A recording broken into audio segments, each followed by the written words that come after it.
Warning! Kinda Murdery contains adult themes, explicit language, and descriptions of violence. It is not suitable for anyone, and we recommend you stop listening now.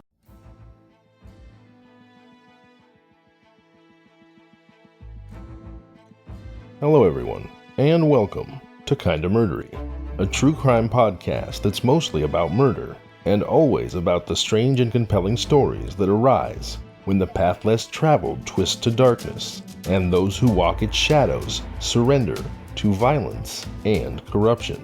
I'm your host, Zevin Odelberg. We have a perilous journey ahead, so thank you for lending me your courage and good company. The murdered woman in today's story was found in the sand dunes of Provincetown, Massachusetts in July of 1974. Her hands were severed so that fingerprints could not identify her, and her skull was pulverized almost to the point of decapitation. Catastrophic head injury was determined to be the cause of death, and authorities believed that the unidentified woman had been killed approximately 3 weeks before she was found. The famous and infamous story that I'm about to tell, the tragic tale of an unsolved Massachusetts murder, somewhat remarkably, like many stories I've told before, does in fact tie in to my hometown of Humboldt County, California. Who would have thought? I suppose the long dark tendrils of unforgivable violence have a way of linking murdery places together. Today's story is ripped from the headlines, a 100% current mystery. And I should mention that the sources for this story are included in the show notes, and that 4 articles in particular were especially helpful in putting this episode together. They are 2 SF Gate articles by Katie Dowd, published on October 31st, 2022, and November 2nd, 2022, respectively, and a MassLive.com article by Ryan Mancini, published on November 4th, as well as an article from People magazine by Christine Pelisek, published in August of 2018. In the interest of story flow, I may not always give real-time attribution for everything cited, but those are my key sources, and again, the links are in the show notes, so feel free to check out the articles yourself. My hat's off to Miss Dowd, Mr. Mancini, and Miss Pelisek for their excellent work. Alright, I'm ready to go, and if you are too, then I suggest that you put your personal items underneath the seat in front of you. Stow your carry-on in the overhead compartment. Let go of the cares of the day, but make sure your seatbelt is fastened. There's turbulence expected ahead. The Lady of the Dunes starts now.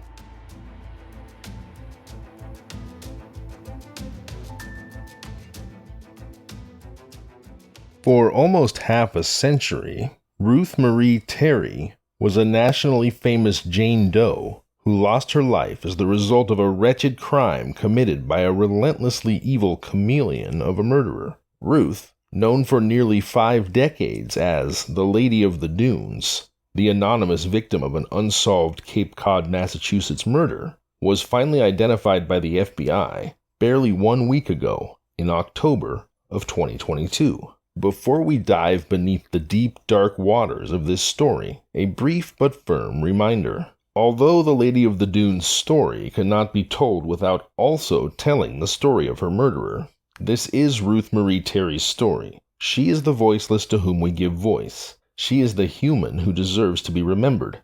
It's her family, friends, and loved ones who deserve our prayers, our support, and our empathy. This is Ruth Marie Terry's story.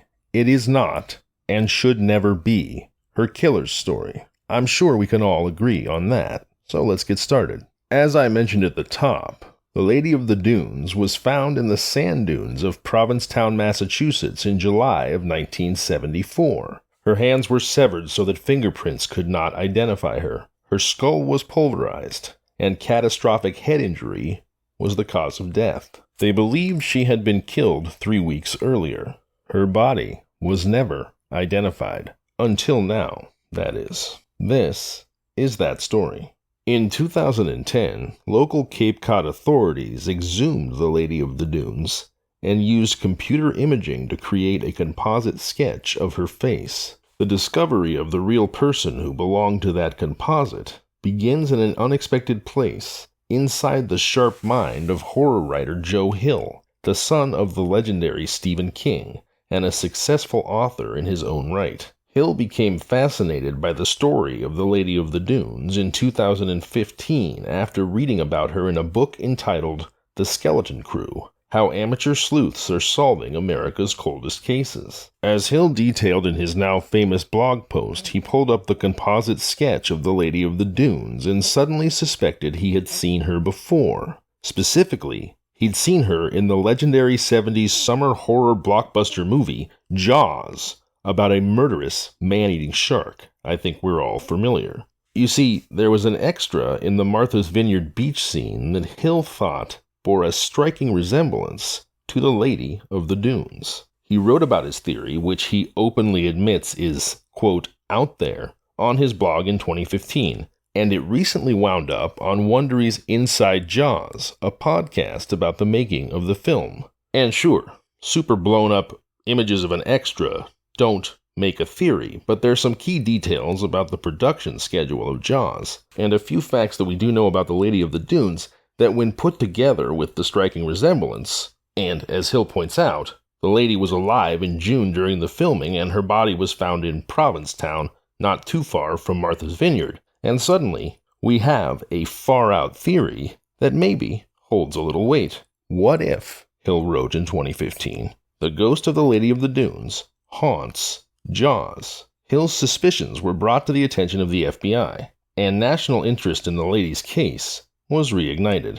Even though Hill himself had described the theory as out there, was he in fact onto something? Was it possible that the lady's mysterious identity had been in front of millions of movie-watching eyes for all these years, just waiting to be discovered? The story of the Lady of the Dunes begins nearly 50 years ago in the summer of 1974, when on July 26th, a girl walking her dog along the Race Point Dunes of Provincetown, Massachusetts, stumbled onto what she initially thought was a dead animal. But it was not an animal. It was a woman who had been dead for perhaps several weeks. When police arrived, they found a nightmarish scene. The woman was nearly decapitated, with her hands and some teeth missing, likely an intentional move by her murderer to stymie identification of the body, a move that, as we now know, was successful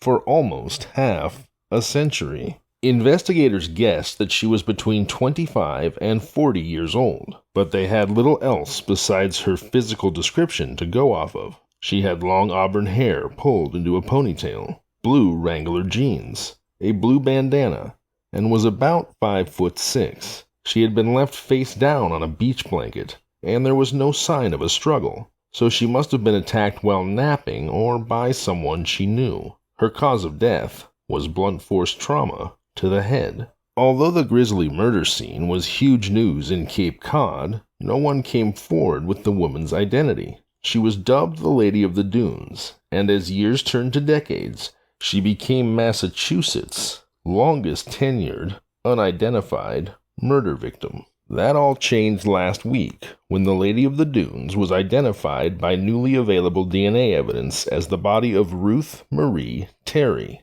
and knowledge of the lady's identity unlocked for investigators, journalists, and true crime audiences not only Ruth's story, but the mystery behind the Lady of the Dunes murder, and, probably, the identity of her alleged brutish chameleon killer, which we'll arrive at later. For now, this is the lady's story. This is Ruth Marie Terry's story, and that is how it should be. Her story began in 1936 in rural Marion County, Tennessee, when she was born to Johnny Terry and Eva Lois Keener. Following Ruth's first birthday, her mother, Eva, died of epilepsy. When Ruth was 20, she married Korean War veteran Billy Ray Smith, and it seems that she then left Tennessee for good sometime after the wedding. The FBI has said Terry has ties to Michigan, California, and Massachusetts, although specific cities were not named. It isn't clear if Terry and Smith had any children, but FBI Special Agent Joe Bonavolonta referred to Terry as a wife and mother in Monday's press conference. It's unclear exactly how long Ruth Terry's marriage to Billy Ray Smith lasted, but we know that Terry and Smith were divorced at some point because just a few months before her murder, Ruth Terry married Guy Rockwell Muldavin. Muldavin seems to have been a persistent jack-of-all-trades, impresario, cultish personality, and all-around sleazebag. He was an actor and a DJ in California, an antiques dealer in Seattle, and a, quote, bunco artist and, quote again, great lover everywhere he went. The New York Daily News reported that he had 3 wives and many sweethearts. By 1960, he was known around Greenwich Village, New York for his nightly soirees with beatniks, art lovers, celebrities, and celebrity hunters, all bound together by Muldavin's magnetism and offbeat philosophy. And, as is often the final scathing injustice in murder cases when the victim's life is tragically cut short, their story is stolen from them and appropriated by their killers or alleged killers, who we often know more about simply because they lived longer. Sadly, the Lady of the Dunes story, even though we now know she is Ruth Marie Terry, is no different than most in this regard.